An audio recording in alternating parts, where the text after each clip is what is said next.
Welcome to Native Bidaské, Native News Online's weekly spotlight on the people making news and leading change in Indian country.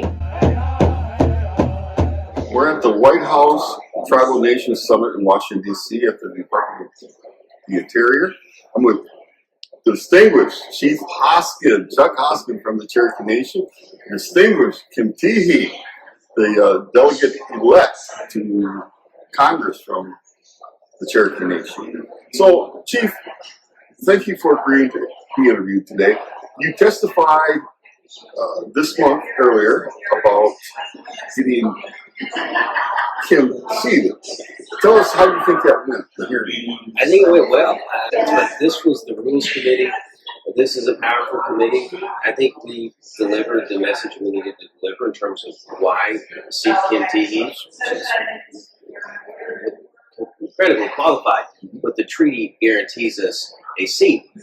And then we answered questions. There were 4 questions. Questions about rural representation, questions about why now, it's been 187 years, the questions down to the mechanics of how Kim might be seated. And we welcome those questions. We've actually welcomed them for the past 3 years. But to do it on the record, for the nation to see and for Congress to develop a record, I think it was very effective. I feel and felt very optimistic after, and I still feel optimistic. I think we are on the verge of the House of Representatives doing the right thing. It really appeared that there was great bipartisan support.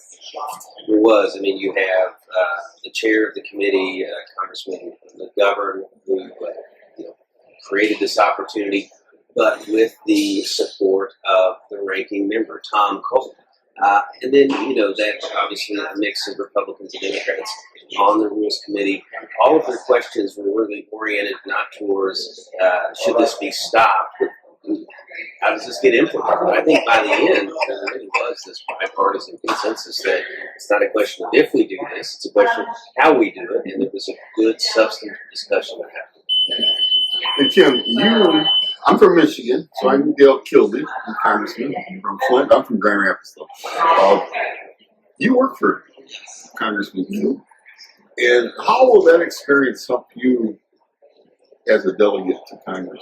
I think anyone who has had some experience with the institution of the United States House of Representatives will appreciate that staff help make things move and keep things going. The processes that one has to go through to make sure that the members are engaged directly, that they have the background that's necessary so that they can engage at a member level. But the process is critically important here. And so that's been one of the impediments, frankly, in seating the delegate, which is there's not a process established for seating a delegate that's already established by law. In our case, it's a treaty, which is the Supreme Law of the land. And so getting over that hurdle and getting it assigned to a committee, we had to, figure out which committee even had jurisdiction over this particular issue. And, we thought a few committees, and we finally landed on the House Rules Committee. And so, but getting the support of the chairman of that committee, the ranking member, Tom Cole, who's a Chickasaw citizen, but having an historic hearing. This is the first time, I think, in my lifetime that I've seen a committee have a hearing on a particular tribe's treaty right, and to have each of the panelists, each of the congressmen express support for this treaty right. I think it's not a matter of if, but when, when's it going to happen? And you mentioned Congressman Cole, and I got a kick out of the fact that the treaty actually was approved by the Senate. It kind of laughed about the idea that the Senate telling the House what to do. But we know representation matters. How does it, using that, and I'm going to ask both of you, but Chief, representation matters. Why is it important to have Kim seated? Well, think about what we're doing here at the White House Tribal Nations. So we're talking about policy, we're talking about things that the United States needs to do to make good on various other promises and trust responsibility. Today we talked about language preservation. I mean, imagine having someone in the House of Representatives who really doesn't have to be educated on those issues, who has lived those issues, and can go in and advocate for the side of Congress that we do in New Hampshire, which is to do what we can outside of Congress to try to steer them in a good direction to avoid bad policy. And having someone that sits on a committee, which Kim will do as a delegate, voting on committee, introducing legislation, seeing it all the way through to the final point of final passage. She wouldn't be voting on that, but all the work done before then means that whether it's appropriations, whether it's policy surrounding language preservation, whether it's the all-important healthcare policy, which is so important in any country, just having someone on the inside to be an advocate, it adds another champion, but it really adds somebody that's a unique champion in terms of how she sort of has been raised, literally been raised, how she's lived her life. She's a tribal citizen representing the Cherokee Nation and help all of Indian country, really. Yes, I agree. And I can remember when, well, she's now Secretary Howland, but when Deb Howland first became Congresswoman and Sharice Davids, and Sharice said that they spent their first year trying to educate their colleagues as to Indians 101. And I just think that's really important. So how do you respond to that? Representation matters. Absolutely. You know, for far too long, Indian tribes in this country have only had a handful of champions.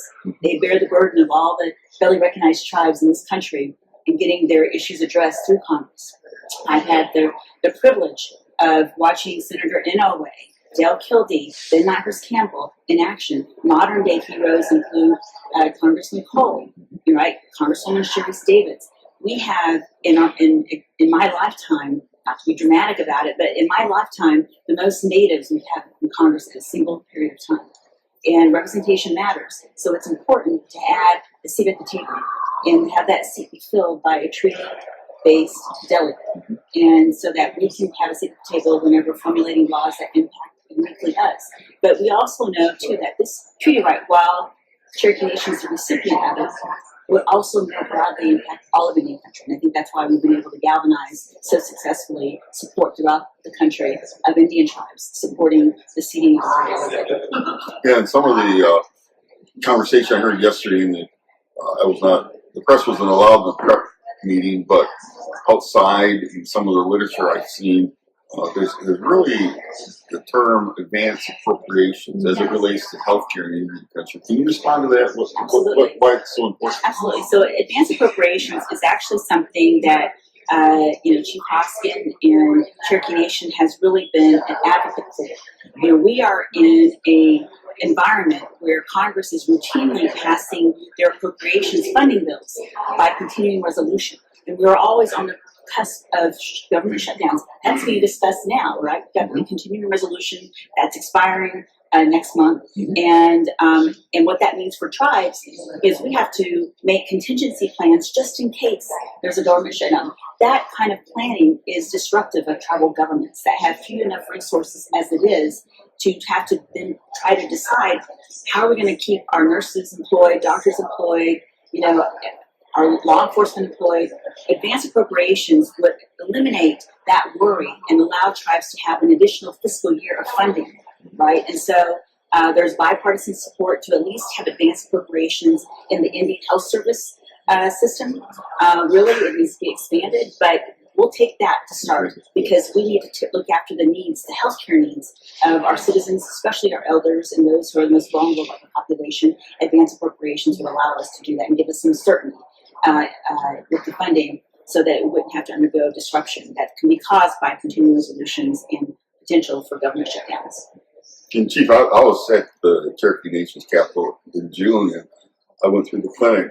You guys can be very proud of that. So what do you want to add to this discussion of advanced appropriations? Well, it is key. I mean, think about the fact that when these government shutdowns happen, and they do happen from time to time, the rest of federal health care, as I understand it, continues on because the nation understands it's a priority. My goodness, Indian health care ought to be at the same level, so we have to make sure we have a voice that advocates for that. And then, the facility you were in is actually a product of a wonderful federal Indian healthcare policy known as the joint venture program.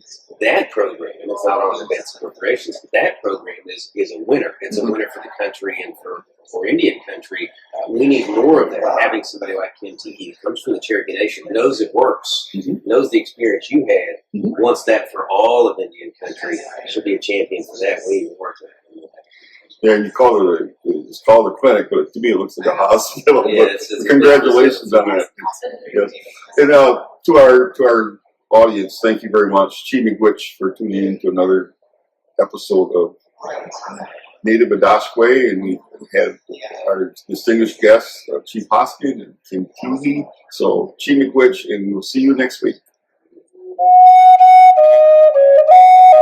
If you appreciate what we do here at Native News Online, we invite you to donate to support our continued work covering Indian country. You can scan this code with your smartphone or go to the link located below this video to donate today. We greatly appreciate your support. Please be sure to subscribe to our YouTube channel and follow us on Twitter, Facebook, and Instagram. And be sure to scan this code or go to the link below to subscribe to our newsletter. Thank you for joining us today, and please be sure to join us again next week for another episode of Native Bidaské. Chi Miigwech.